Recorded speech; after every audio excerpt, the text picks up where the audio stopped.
Assalomu alaykum. Mening ismim Temur Dushjanov, neyroxirurg. Sizga bugun ochiq operatsiya bilan minimal invaziv mikroskopik operatsiya va endoskopik operatsiyalarning farqlari to'g'risida gapirib o'tamiz. Umurtqa pog'onasi jarrohligi haqida qaror qabul qilish oson ish emas. Sizni oldingizga ochiq operatsiya yoki temir bilan fiksatsiya qilish yoki mikroskopik tubulyar operatsiya yoki endoskopik operatsiya chiqadi.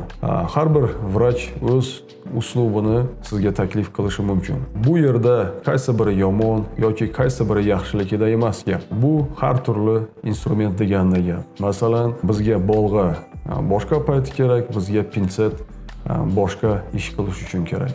Instrument boshqa, lekin maqsad bitta. Maqsad nima? Ezilib turgan nervni dekompressiya qilish, ya'ni nervni ustini ochib qo'yish va unga ezayotgan narsalarni olib tashlashdan iboratdir. Lekin unga boradigan yo'l boshqa. Har bir jarrohlik boshqa yo'ldan boradi. Ochiq jarrohlik bilan endoskopik jarrohlikning farqlari juda ko'p. Lekin biz asosiy 5 ta farqini ko'rib o'tamiz. Birinchi farqi bu jarrohlik koridori. Ya'ni patologiya, kasallik bo'lgan joy bu grija bo'lishi mumkin yoki stenoz bo'lishi mumkin. Shungacha boradigan yo'l.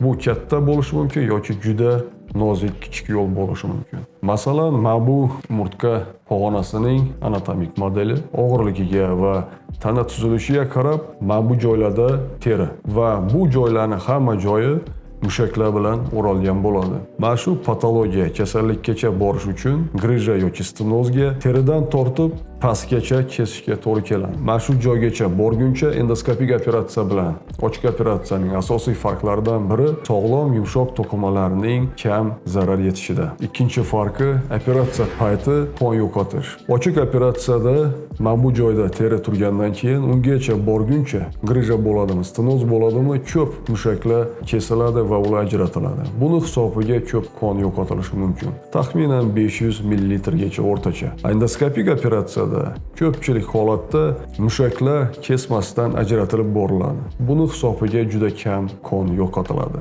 Bu taxminan o'rtacha 50 ml, 10 barobar kam. Uchinchi farqi bu shifoxonada yotish uzunligi. Endoskopik operatsiyada 24 soat ichida 95-90% bemorlarimizni uyga yuboramiz. Ochiq operatsiyada ko'pchilik holatlarda bu 3 kundan haftalargacha davom qiladi. To'rtinchi farqi bu reabilitatsiya tezligi. Ochiq operatsiyada oylar davomida reabilitatsiya asta-sekin o'z funksiyasini inson qaytarishiga to'g'ri keladi. Endoskopik operatsiyada bu juda tez. Operatsiyadan keyin yurish mumkin, yengil ishlarni qilish mumkin, uyda harakatlanish mumkin. Eng muhimi 10 minutgacha faqat o'tirish. Undan ko'p o'tirish mumkin emas. Ochiq operatsiyada bu ancha ko'proq va uzunroq davom qiladi. Beshinchi, men jarroh uchun eng asosiy farqlardan biri bu operatsiya jarayonida vizualizatsiyaning aniqligi. Operatsiya vaqtida nerv to'qimalarini va orqa miyani juda aniqlik bilan yuqori sifatli kamera orqali monitorda ko'rib turishimizdir. Bunga nima yordam beradi? Asosiysi bu suv bilan yuvib turilishi. Kamera orqali ko'rib turish aniqligi sog'lom to'qimalarga shikast yetkazmaslikni va nerv to'qimalarini ko'rib, ularga shikast yetkazmaslikning asosiy sabablaridan biridir. Bonus sifatida sizlarga qo'shimcha farqini aytib o'taman. Bu ham juda muhim bo'lgan farqlardan biri. Endoskopik operatsiyada boshidan oxirigacha suvni ichida qilinganligi sababli infeksiya riski juda kam. Nimaga? Chunki qon tomirlariga quyiladigan sterilniy suv endoskop ichiga boshidan oxirigacha oqib turadi. Biz o'zi aslida operatsiyani suvning ichida bajaramiz va bu infeksiya xavfini juda kamaytiradi.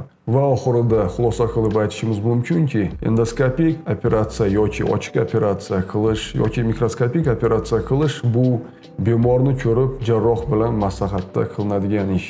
Har bir operatsiya usulining o'ziga xos ustunliklari va kamchiliklari bor. Shuning uchun shifokor, ya'ni neyroxirurg ko'rigiga kelishingiz kerak va bundan keyin sizga qanaqa operatsiya eng to'g'riligini ular bilan maslahat orqali qaror qabul qilish maslahat berardim.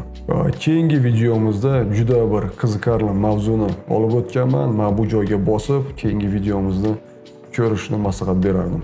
Sog' bo'linglar.